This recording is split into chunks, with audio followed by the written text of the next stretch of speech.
This is Kirk Sinclair, the hiking humanitarian, and I'm speaking to Christy and to Matt of the Light Center near Ottawa, Kansas.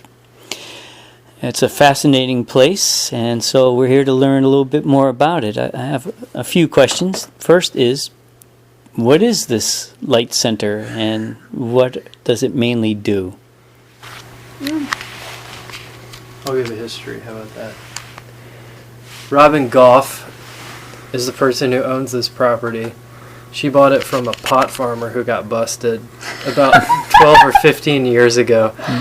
And ever since then, she's been running retreats here. This barn that we're sitting in, we call it the barn. It's obviously not really a barn. It used to be a horse stable, and it was falling into disrepair when she moved here. And through the Unity Church, a lot of people, connections through the Unity Church, she got people to come and help volunteer to rebuild this building. And then once she rebuilt it, she started hosting retreats here. It's all been her running it for 12 years. But she has a fairly substantial group of people who come out here regularly. And I think in the past 5 years, she's started to advertise it as an eco-village. And that's how I was drawn out here. But now we're creating a community, which I'll let Christy talk about. Yeah, I see behind me the vision of create a model of heart-centered living. So do you want to elaborate on that? Well, we got together, Matt, Adam, and I, and well, it really started with the wording of eco-village just didn't seem quite right. It seemed to be drawing in certain people, and the energy just didn't flow like it needed to with that word eco-village, in my opinion.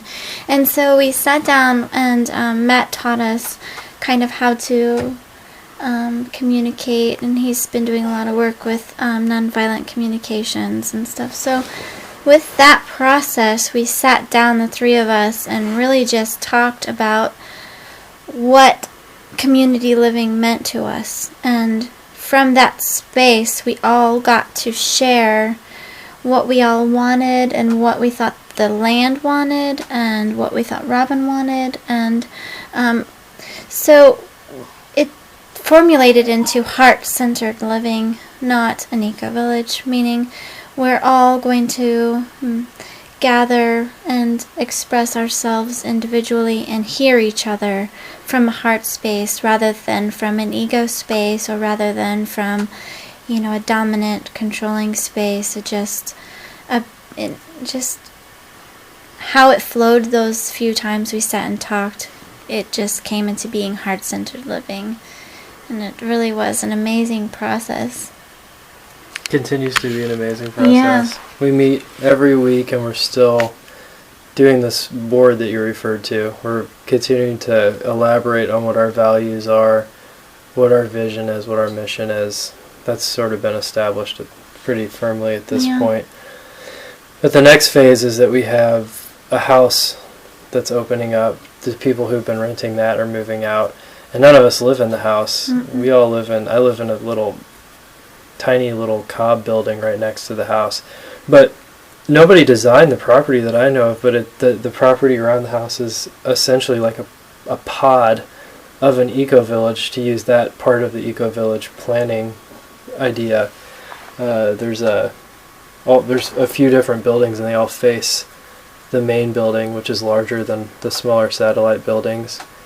There's a house over there that we're converting into a common arts and crafts and music space, so there'll be some place for us to all work on that kind of work.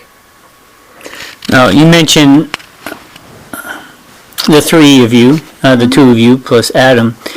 How large do you envision this getting? Well, we have a map of the property, and sometimes when we sit and talk, we have a vision of where we want. And one of our favorite things to talk about sometimes is Yurtville. So there's a yurt over there that Adam and I and the children are going to be living in, that Matt was living in. And we kind of want to create a yurtville. We want several yurts or yurt-like buildings over there with a community space. One of our values is gathering together harmoniously in common spaces. Yeah. So we can eat as many meals together as possible. And there's going to be an area where children can play naturally with natural toys and things. And so over there in Yurtville, I mean, our vision is probably about 5 or so yurts. And then my secret vision and dream is there's a path that I call Ewok, because I really want there to be some tree houses up in there. And maybe a couple people live in tree houses on that road. And then across the river, one of our dreams is to build a bridge, a big bridge that goes over the river up into Upper Meadow. And I mean, we all kind of see people living up there also. So I would say, in my vision, in my way I've seen it, there's probably 12 households out here. And random people tenting wherever they want, off grid. And you're off grid. You're communal, obviously, but to what degree do you envision yourself being self-sufficient? Oh, That's the reason I'm here, pretty much. And I think that's seems like the reason you guys are here. I envision that we're founding a new society, essentially, on this property. That's kind of how I think about it. That we're my background is anarchist organizing, and I so anarchist organizing, isn't that an oxymoron? Well, yeah, anarchy in the sense of chaos, yeah, it is. But anarchy as a political theory, no, not at all. It's a long tradition. But a lot of the anarchist organizing I did was like stuff about genetically modified foods in the university system where I was, or shutting down San Francisco for a day because of the war and stuff like that. Things that were quite effective. I mean, we did organizing for different kinds of food in the cafeteria where my then wife was going to school. Things like that. I've done a lot of organizing work, but never with the blessing of the powers that be. I mean, I've always done it like in a sort of way of getting back or reacting sort of to what the powers that be are doing. And I'm over that at this point. I'm just like want them. I think they're just going to shrivel and die anyway, because they're living in ways that the systems that we have set up in our society are so unsustainable that I'm not trying to change those anymore. I'm simply creating what I want with my own life personally, which is what I think a lot of people who do intentional communities. I've read plenty of accounts of people who've gone pretty much the same path that I have. They've gone from starting in this organizing way, but then figure out, I could live out what I believe all the time by living in a smaller community and becoming self-sufficient. So, yes, we have 35 acres. So, yeah, I think we have plenty of space to become self-sufficient. Well, and that's why we're missing Adam in this, is because he is utilizing the nice weather that we're having tonight, the last bit of nice weather before December, and he's in there finishing cobbing the art building. Him and Calliope, she's 11, they're finished cobbing the rocket stove, and then finish cupping the walls for insulation and stuff. So I think it's everybody out here's main desire to be off-grid and sustainable. One of our values is living within the earth's abundance, and it is all of our goals to not have to get a job in the city and drive and use gas and things. I mean, we're building rocket stoves and rainwater collections for all of our animals, and trying to get rainwater collections for, the washer is a plan, and in the yurt in every little household, and we're in process of building little garden boxes for the winter for every single building out here. And I mean, it's just little projects every day getting us closer and closer. It'd be nice if we could manifest a little bit more help, but that's coming. Yes. It's amazing how simple the technology is that we need to be self-sufficient. It's true. It's incredibly simple technology.